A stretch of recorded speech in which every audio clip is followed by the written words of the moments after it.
நந்தகுமார், இப்போ VCK IUML முடிவை எப்படி முதல்ல நம்ம புரிஞ்சுக்கலாம்? இது இப்ப தமிழகத்தில் நிலவக்கூடிய அரசியல் சூழல் ஒரு அருமையான அரசியல் சூழல். சமூக நீதி ஓங்கி வளர்றதுக்கு உண்டான ஒரு பெரு வாய்ப்பு அமைந்திருக்கு. ஏன்னா என்னைய பொறுத்த வரைக்கும் இதுவரைக்கும் ஐயா பாலச்சந்தர் கூட சொல்லிக்கிட்டு இருந்தாங்க சமூக நீதி திமுக தான் பெருசா பேசுறாங்க அப்படின்ட்டு. ஆனா சமூக நீதியை பொறுத்த வரைக்கும் அதிகார பகிர்வு தான் உண்மையான சமூக நீதி. அந்த அதிகார பகிர்வை முற்றிலும் முழுவதுமாக மறுதளிச்சது திமுக. இவங்க 2006லயே மைனாரிட்டி கவர்மெண்டா இருக்கும் போது கூட அவங்க கூட்டணி கட்சிகளுக்கு யாருக்கும் அதிகார பகிர்வு கொடுக்கல. அன்னைக்கு விடுதலை சிறுத்தைகள் கட்சி அதுல இல்லன்னா கூட அன்னைக்கு பாமக 18 எம்எல்ஏக்களோட உட்கார்ந்து இருந்தாங்க, காங்கிரஸ் 34 சீட்டோட உட்கார்ந்து இருந்தாங்க, சிபிஎம் சற்று ஏறக்குறைய 9 சீட்டு, சிபிஎம் ஒரு 6 சீட்டு. அப்ப அந்த கூட்டணி கட்சிகளுக்கெல்லாம் அதிகார பகிர்வு கொடுத்திருந்தா அது பெருத்த சமூக நீதின்னு சொல்லலாம். இப்ப 2021ல கூட 133 சீட்டை நீங்க வச்சு ஆண்டுட்டு இருக்கும் போது அண்ணன் திருமாவளவன் அவர்கள் 4 எம்எல்ஏக்கள் சீட்டை வச்சிருந்தார். அன்னைக்கு அண்ணன் திருமாவளவன் அவர்கள் கட்சியை சார்ந்த நபருக்கு நீங்க அமைச்சரவையில இடம் கொடுத்திருந்தீங்கன்னா ஒரு அதிகார பகிர்வு, சமூக நீதி பாதுகாவலருக்கான இந்த கட்சி திமுகன்னு நம்ம ஏத்துக்கலாம். ஈவன் 2019ல கூட அண்ணன் ரவிக்குமார் அவர்களை விடுதலை சிறுத்தைகள் கட்சியினுடைய பொதுச் செயலாளர் என்ற பதவியிலிருந்து ராஜினாமா செய்யப்பட்ட வச்சு திமுகவினுடைய உறுப்பினராக்கி திமுகவினுடைய எம்பி ஆக்கப்பட்டது. அப்ப அன்னைக்கு பெருந்தன்மையோட ரவிக்குமார் அவர்களுக்கு பானை சின்னத்திலே அன்னைக்கு நிக்க சொல்லியிருந்தாங்கன்னா 2019லயே விசிக்கு அங்கீகரிக்கப்பட்ட கட்சி திமுக தான் அழுத்தம் கொடுத்திருக்குன்ற முடிவுக்கு எப்படி வரீங்க? திருமாவளவனே சொல்றாருல, உதயசூரியன் சின்னத்துல அவர் நிப்பாரு, நான் பானை சின்னத்துல நிக்கிறேன், இது நாங்க எடுத்த முடிவு, வெற்றி வாய்ப்புக்காக எடுத்த முடிவுன்னு சொல்றாருல, அது அவங்க தான் அழுத்தம் கொடுத்தாங்கன்ற முடிவுக்கு எப்படி வர்றீங்க? இல்ல இது அண்ணன் திருமாவளவனே சொல்லியிருக்காரு, என்னையும் நிர்பந்திச்சாங்க நிக்கிறதுக்கு. ஆனா நான் ஒரு கட்சி தலைவரா இருந்துட்டு நான் இன்னொரு கட்சி சின்னத்துல நிக்கிறது ஏதுவா இருக்காதுன்னு சொல்லிட்டு நான் பானை சின்னத்துல நின்னு சொல்லிட்டு அண்ணன் திருமாவளவன் பதிவு பண்ணியிருக்காரு. அப்போ எந்த இடத்துல திமுக இங்க இருக்கக்கூடிய சமூக நீதி, அதனாலதான் நான் சொல்றேன் திமுகக்கு சமூக நீதிங்கிறது ஒரு மேடை பேச்சோட முடிஞ்சு போச்சு. அப்ப அதிகார பகிர்வுலதான் இந்த சமூக நீதி. அப்போ அந்த சமூக நீதியை நிலைநாட்டுறதுக்கு கூட இவங்க சொல்லக்கூடிய சோகால்டு நடிகன் விஜய்ங்கிற ஒரு நடிகர் தான் இந்த சமூக நீதியை நிலைநாட்டி தூக்கி பிடிக்க வேண்டிய கட்டாயம் தமிழகத்துல இருக்குது. அப்படி இருக்கக்கூடிய சூழ்நிலையில விஜய் அவர்களை நம்ம பாராட்டாம எப்படி இருக்கிறது? அப்போ இப்ப கூட ஐயா பாலச்சந்தர் அவர்கள் சொல்லிக்கிட்டு இருந்தாங்க, இது பாரதிய ஜனதா பின்னாடி இருந்து இலக்கு. ஏங்க பாரதிய ஜனதா கூட அவங்க பெரும்பான்மையான ஆட்சி அமைக்கும் போது கூட்டணி கட்சிக்கு அதிகார பகிர்வு கொடுத்தாங்க. இந்த தடவை தான் பாத்தீங்கன்னாக்கா அவங்க 240 சீட்டு. ஆனா இதுக்கு முன்னாடி 2014 ஆகட்டும் 19 ஆகட்டும் தனிப்பட்ட மெஜாரிட்டியா பாரதிய ஜனதா ஜெயிக்கும் போது கூட அவங்க சமூக நீதியை நிலைநாட்டணும்னு அதிகார பகிர்வு பண்ணி கொடுத்தாங்க. ஆனா இதுவரைக்கும் இருந்தா கடந்த 60 ஆண்டுகள்ல அந்த மாதிரி அதிகார பகிர்வை எங்கேயாவது பார்த்திருக்கமா? அப்ப விஜய் அவர்களுடைய கட்சி இன்னைக்கு தாவேக்கா இதை செய்யும் போது மனப்பூர்வமா நம்ம பாராட்டணும் இல்ல? நான் ஏற்கனவே உங்களுடைய விவாதத்திலேயே நான் சொல்லியிருக்கேன், விஜய நீங்க எல்லாரும் அண்டர் எஸ்டிமேட் பண்றீங்க. விஜய் அவர்கள் இன்னைக்கு இந்த கூட்டணி கட்சியெல்லாம், ஏன்னா உதயநிதி ஸ்டாலின் அவர்கள் கூட எதிர்கட்சி தலைவரா இப்ப சபையில பேசும்போது எங்களுடைய கூட்டணி கட்சி தான் உங்களுக்கு ஆதரவு கொடுத்திருக்குங்கிற மாதிரி பேசிக்கிட்டு இருந்தாரு. அப்பயே நம்ம சொன்னோம், இல்ல விஜய் அவர்கள் திமுகவை தனிமைப்படுத்துறாரு. இப்ப போகக்கூடிய கட்சி பூராமே இது தற்கால டெம்பரரி அலையன்ஸ் கிடையாது, it is going to be a permanent alliance with TVK. Because இன்னைக்கு தமிழக அரசியல் சூழல் தாவேகா வெர்சஸ் அதர்ஸ் மாறிடுச்சு. அப்போ அரசியல் கட்சிகளுக்கு எல்லாமே எதிர்கால பவரை நோக்கி தான் எல்லா அரசியல் கட்சிகளுமே இருக்கும். அப்ப இன்னைக்கு வெளியில இருந்து அன்கண்டிஷனலா சப்போர்ட் கொடுக்கக்கூடிய கட்சிகள் எல்லாமே இன்னும் நெருங்கிய காலத்துல உள்ளாட்சி தேர்தல் வரப்போகுது, 3 வருஷத்துல பாராளுமன்ற தேர்தல் வரப்போகுது. அதனால இன்னைக்கு ஆதரவு கொடுக்கக்கூடிய விஜய் அவர்களுக்கு ஆதரவு கொடுக்கக்கூடிய கட்சிகள் அத்தனையுமே இது டெம்பரவரி அலையன்ஸ் இல்லாம பர்மனன்ட் அலையன்ஸா மாறுறதுக்கு தான் பெரு வாய்ப்பு இருக்குன்னு சொல்லியிருந்தேன். அதே தான் இன்னைக்கு நடந்துட்டு இருக்கு. பெருந்தன்மையோட விஜய் அவர்கள் ஐயுஎம்எல்லையும் நீங்க பதவியேற்க வாங்கன்னு கூப்பிடுறாங்க, விடுதலை சிறுத்தைகள் கட்சியும் பதவியேற்க வாங்கன்னு கூப்பிடுறாங்க. இதனால் வரைக்கும் மைனாரிட்டிக்கு சிறுபான்மையினருக்கு நாங்க தான் பாதுகாவலர்னு சொல்லிக்கிட்டு இருந்தாங்க.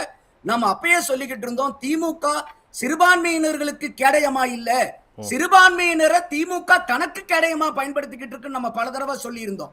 அப்ப அவங்களுக்கும் நீங்க ஆட்சியில அங்கீகாரம் கொடுத்தீங்களா? ஆனா இதெல்லாம் வந்து நீங்க சமூக நீதின்னு பாக்குறீங்க, இது ப்ரீ பிளான்டா நடந்திருக்கு. இப்ப பிரகாஷ் கூட சொல்றாருல, ப்ரீ பிளான்டா திருமாவளவனோ இல்ல மற்றவர்களோ இந்த முடிவு எடுத்துட்டாங்க, காங்கிரஸுக்கு முன்னாடியே முதுகுல குத்துறதுக்கு அவங்க ரெடி ஆயிட்டாங்க, குத்திட்டாங்க அப்படின்னு. இப்ப அந்த வகையில நம்ம பார்க்க வேண்டிய அவசியம் இருக்கா இத அப்படின்னு?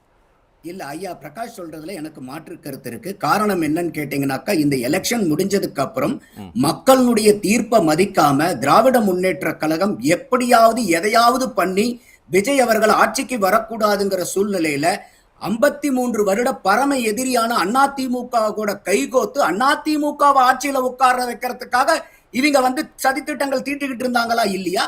அப்போ இன்னைக்கு வந்து நம்ம ஏற்கனவே கேட்டிருந்தோம், இப்ப அதிமுகவை நீங்க ஆட்சியில உட்கார வைக்க கூப்பிடுறீங்கன்னா பாரதிய ஜனதாவினுடைய ஒத்திசைவும் அவங்களுடைய ஒப்புதலும் இல்லாம இது நடக்குமா?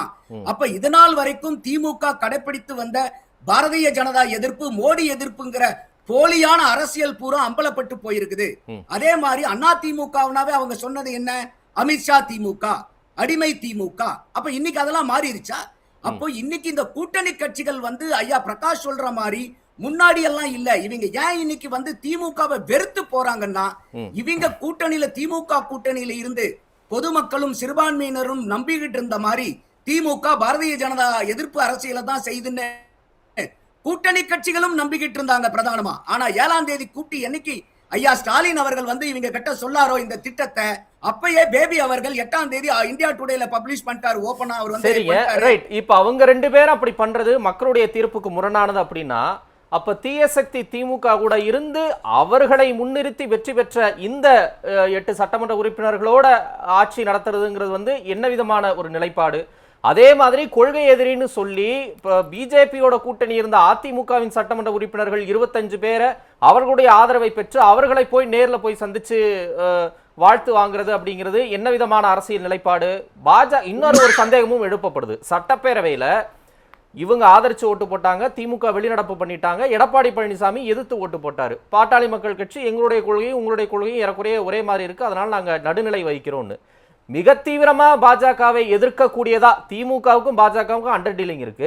விஜய் தான் தீவிரமா எதிர்க்கிறார். ஒற்றை மதச்சார்பின்மை முகம்னா எதுக்கு பாஜகவுடைய சட்டமன்ற உறுப்பினர் நடுநிலை வகிக்கணும்? விஜய்க்கு எதிர்த்து ஓட்டு போட்டிருக்கலாமே. இப்ப இந்த மாதிரியான கேள்விகள் சந்தேகங்கள்லாம் எழுப்புறாங்கல்ல, அதுக்கு என்ன பதில்?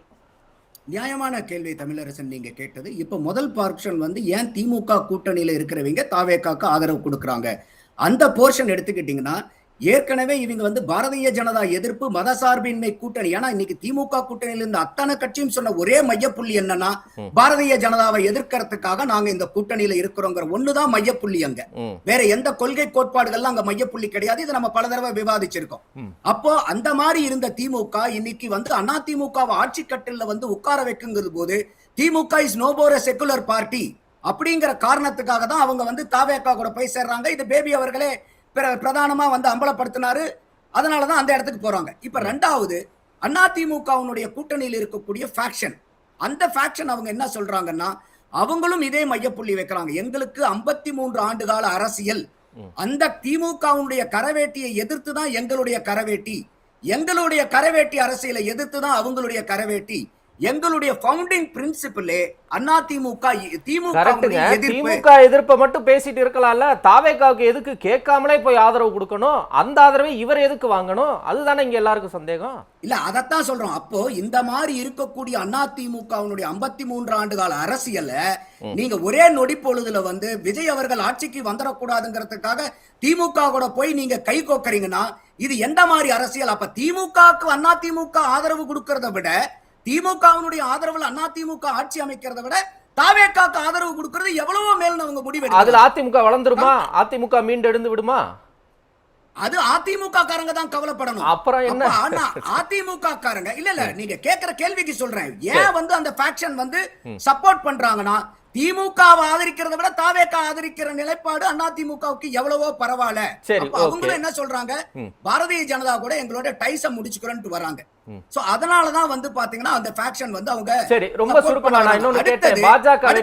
பாஜக உறுப்பினர் ஏன் நடுநிலை வகிச்சாருன்னு சுருக்கமா இன்னொரு விருந்தினர் இருக்காரு எனக்கு. இல்ல நீங்க பாட்டாளி மக்கள் கட்சி கூட அவங்க கொள்கை எங்களுக்கு நீங்க கொண்டு வரக்கூடிய திட்டங்கள்லாம் எங்களுக்கு இருக்கு, நாங்க நடுநிலைன்னு சொல்றாங்க. பாரதிய ஜனதா என்ன காரணத்தினால அந்த நிலைப்பாடு எடுத்தாங்கிறத பாரதிய ஜனதா தான் அதை வந்து மக்களுக்கு தெளிவுபடுத்தணும். அடுத்தது வந்து பாத்தீங்கன்னாக்கா இன்னைக்கு இந்த 25 பேர் போய் அங்க மந்திரி சபை வாங்கிருவாங்கன்னு சொல்லும் போது இதுக்கு எங்க சார் வந்து லீகலி பாசிபிலிட்டி இருக்கு? இப்ப அவங்களை ஒதுக்கப்படவும் இல்லை. ஏன்னா ரெண்டே வாய்ப்பு தான். ஒண்ணு, எடப்பாடியார் அவர்களை இந்த 25 பேர்த்தையும் கட்சி விட்டு தூக்கணும். அப்படி தூக்குனாங்கன்னா அவங்க இண்டிபெண்டன்ட் எம்எல்ஏ ஆகுவாங்க. இப்ப எப்படி அமமுக எம்எல்ஏ இங்க வந்து சேர்ந்து இருக்காரோ அந்த மாதிரி அவங்க சேர்ந்து இங்க மந்திரி சபை ஆகலாம். இல்லன்னா 3ல 2 மடங்கு, இப்ப 47 எம்எல்ஏனா 31 எம்எல்ஏக்கள் வந்து வெளியே வந்து தாவேக்கா கூட சேரணும். அடுத்தது 3வது வாய்ப்பு, இந்த 25 பேரும் அவங்களாவே ராஜினாமா செஞ்சுட்டு தாவேக்கா கட்சியில சேர்ந்து அந்த சின்னத்துல நின்னு போட்டி போட்டு ஜெயிச்சு வரணும். அப்ப இந்த 3 வாய்ப்பை தவிர எந்த இடத்திலையுமே இந்த 25 பேர்த்துக்கு தாவேக்காக்கு ஆதரவு கொடுத்து அமைச்சரவையில பங்கெடுக்கக்கூடிய சட்ட ரீதியினால வாய்ப்பு ஒரு துளியும் கிடையாதுங்க. அப்ப இந்த 25 பேரும் அமைச்சர் பதவிக்காகங்கிறதே நமக்கு வந்து அது ஒரு யதார்த்தமான வார்த்தையா நமக்கு படல. இல்ல அப்படி இருந்ததுன்னா ஒரு இடத்துல கூட பிரஸ் மீட்ல சிவி சண்முகமோ எஸ்பி வேலுமணியோ நாங்கள் தாவேகா அரசாங்கத்தில் பதவி வகிக்க போவதில்லை, அங்கம் பெற போவதில்லைன்னு தெளிவுபடுத்தி இருக்கலாமே. ஒரு வார்த்தை கூட அவங்ககிட்ட இருந்து வரல. அந்த பேச்சு நீண்டுகிட்டே தான் இருந்தது. ஏன் அவங்க மறுக்காம இருந்தாங்க? அதுக்கு தெளிவா அவங்களே பதில் கொடுக்கறாங்க. இன்னைக்கு வரைக்கும் எங்களுக்கு அதிமுகவை உடைக்கணுங்கிற எண்ணப்பாடு கிடையாது. இந்த தேதி வரைக்கும், இந்த நிமிடத்து வரைக்கும் எடப்பாடி பழனிசாமி அவர்கள் தான் எங்களுடைய பொதுச் செயலாளர் சொல்லிட்டே இருக்காங்க. எத்தனை முறை நீங்க சட்டத்துறை அமைச்சர் சிவி சண்முகம், பொதுப்பணித்துறை இவங்க கேட்கிறாங்க, நிதியை கேட்கிறாங்க, சுகாதாரத்துறை அமைச்சரா விஜயபாஸ்கர் கேட்கிறாங்கன்னு எல்லா இடத்துலையும் பேசி பதவி ஆசைக்காகத்தான் நீங்க போறீங்கன்னு சொல்லி எடப்பாடி பழனிசாமி கண்டிச்சு அறிக்கை விட்டோம். நாங்க பதவிக்காக போல, அமைச்சர் பதவி எங்களுக்கு வேண்டாம் அப்படின்னு ஒரு இடத்துல கூட ஏன் அவங்க தெளிவுபடுத்தாம அந்த பேச்சை அனுமதிச்சுக்கிட்டே இருந்தாங்க? அது ஒரு கேள்வியா இல்லையா?